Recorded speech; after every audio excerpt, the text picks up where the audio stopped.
मेरे अचानक कमरे से बाहर निकलते ही मेरी हालत खराब हो गई। इतने चक्कर आ गए, मुझे आगे आंखों के आगे अंधेरा छाने लगा। सब आकर मुझे संभालने लगे। मेरे साथ मेरा ससुर जी पर इम्प्रेशन भी धाराशाही हो गया। लोग दामाद से इतनी उम्मीद करते क्यों हैं? दामाद है पहलवान। थोड़ी आज उनसे मुलाकात होगी, फिर आमने सामने बात होगी। गाना गुनगुनाते हुए मैं पैकिंग कर रहा था और भाई की आवाज आ रही थी। जल्दी करो, ट्रेन मिस हो जाएगी, मैं चिल्लाया। पर यह कमबख्त बैग ही नहीं बंद हो रहा था।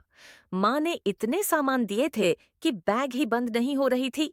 इतनी तैयारी तो तब भी नहीं हुई थी जब हम पहली बार रेखा से मिलने गए थे। अरेंज मैरिज हुई थी। हमारी रेखा ने मायके दिल्ली गई है। आज मैं उसे लेने जा रहा हूँ। मैं सोच रहा था, कुछ भी हो, इम्प्रेस खराब नहीं होना चाहिए। पहली बार जा रहा हूँ ससुराल। तभी भैया बोले, हाँ, और सबसे जरूरी काम शशर जी को इम्प्रेस करना है। ये उतना ही असंभव लगेगा, पर हिम्मत नहीं हरनी है। घर से निकलते वक्त गाना गाते हुए अच्छी खासी मेरी हल्की फुल्की रोमांटिक पिक्चर चल रही थी। स्टेशन तक पहुंचने वह सीरियस ड्रामे में बदल गई थी।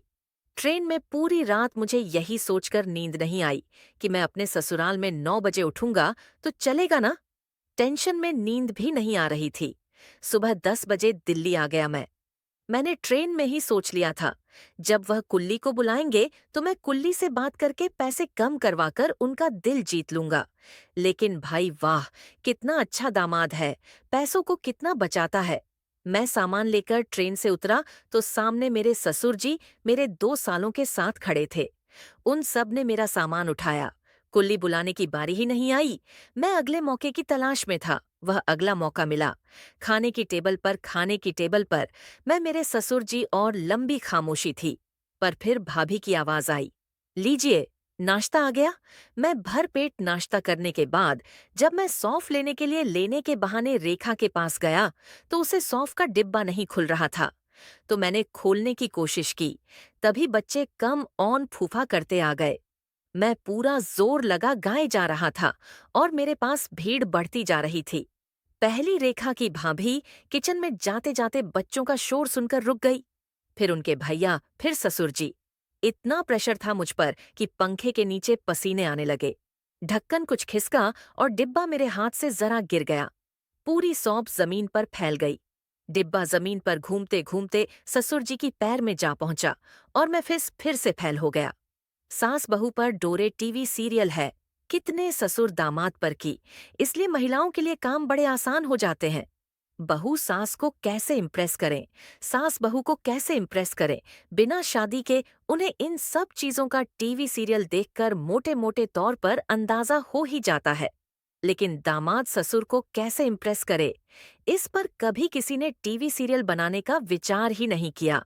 सब कुछ ठीक ही चल रहा था कि बच्चों ने घूमने की जिद की। करली बच्चों के साथ घूमने गया। बचपन में फिसल पट्टी भी सही से नहीं खाई मैंने, इसलिए छाजी बचपन से मुझे भोंदू राम कहते थे। लेकिन इस सब के सामने मैं भोंदू नहीं बन सकता था, क्योंकि मैं दामाद था। दामाद दामाद अपनी जान पर खेल जाएगा, लेकिन भोंदू राम नहीं बनेगा। भाभी बोली, अरे जूही बीच चलते हैं। इतने में रेखा के पापा बोले, बच्चों की इच्छा है तो जाने दो। फिर मेरी तरफ देखते हुए बोले, अगर दामाद जी को कोई दिक्कत है तो फिर मेरे मुंह से जैसे ऑटोमेटिक निकल गया, नहीं नहीं, मुझे कोई दिक्कत नहीं। इस तरह से मैंने अपने ही पैर पर कुल्हाड़ी आरी हथौड़ा और भी विभिन्न प्रकार के खतरनाक चीजों मार दी थी। मेरी गो राउंड में मेरे साथ जाने की चिंटू ने जीद पकड़ ली। मारता क्या, ना जाना पड़ा। मैंने सीट बेल्ट इतनी कसकर पकड़ी थी जैसे यह टाइटैनिक का जहाज है और बस डूबने वाला है। जैसे ही राइड शुरू हुई, उसी सेकंड मुझे सारे भावनाओं के नाम याद आ गए, भगवानों के नाम याद आ गए। अभी तो संसार भी ढंग से बसा नहीं। मेरा उस झूले पर मुझे ऐसा लगा जैसे अब मैं रेखा से वापस मिल भी नहीं पाऊंगा या नहीं। गोल चक्कर खिलाकर आखिर वो झूला रहम खाकर रुक गया। बच्चे हंसते खेलते हुए राइट साइड से उतर गए, लेकिन मेरी हालत खराब हो गई। इतने चक्कर आ गए, मुझे आंखों के आगे अंधेरा छाने लगा। अब आकर मुझे संभालने लगे। मेरे हाथ मेरे साथ मेरे ससुर पर इम्प्रेस भीरा सा ही हो गया। लोग दामाद से इतनी उम्मीद करते क्यों हैं? दामाद है शक्तिमान। थोड़ी जो हाथ ऊपर करके एक ही जगह गोल गोल घूमकर भी बिना चक्कर खाए सीधे खड़े रहेंगे। मुझे जाना ही नहीं था। राइट, पर पहले ही कह देता। नहीं, बच्चों वाली राइट पर मैं नहीं बैठता। अब कितनी शर्म आ रही थी मुझे कि मैं अपने दामाद के रफ एंड टफ ब्रांड पर धब्बा लगा चुका था। रात को खाने के लिए मैं कमरे से बाहर निकला ही नहीं। रेखा ने कमरे में ही खाना मंगवा लिया। बस कल का ही दिन था यहाँ। अब मुझे किसी को इम्प्रेस नहीं करना था। चुपचाप घर वापस जाना था। मैं लटका हुआ मुंह लेकर बिस्तर के एक कोने में बैठा हुआ था। तभी मेरा फोन बजा। भैया कहाँ क्या क्या क्या उम्मीद लगाकर बैठे होंगे वह मुझसे कि मैं बड़े ठाट से ससुराल में ही ससुर जी मुझे वाह वाह बेटा कहते हुए थक नहीं रहे होंगे। सबकी जुबान पर मेरा नाम होगा और मैं यहाँ भीगी बिल्ली बनकर कमरे में पड़ा हूँ। डरते हुए मैंने फोन उठाया तो वहां से आवाज आई। और कैसा चल रहा है बेटा? मैंने भी कहा। दिया बढ़िया। ससुर जी इम्प्रेस हुए। हाँ बिल्कुल, मेरे मुंह से निकल गया तो भाई ने मुझ पूछा। वाह कैसे? मैं हड़बड़ा गया। क्या जवाब दूं? सोच में पड़ गया। जैसे तैसे अब मैं रेखा को लेकर वापस आना चाहता था, क्योंकि और शर्मिंदा नहीं होना चाहता था। रेखा को लेकर मैं घर वापस आने लगा। तभी मैं ट्रेन में बैठे हुए सोच रहा था, शक्तिमान बनने की जरूरत नहीं है। परफेक्ट दामाद बनने के लिए हर काम में परफेक्ट होना चाहिए। आपको सर्वगुण संपन्न बनना चाहिए।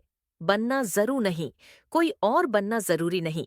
आपको अपने ऊपर और अपने प्यार के ऊपर भरोसा होना चाहिए। वही आपको परफेक्ट दामाद बनाता है। दोस्तों, कहानी कैसी लगी कमेंट में जरूर बताना। और हाँ, हमारे चैनल को भी सब्सक्राइब कर लो अभी।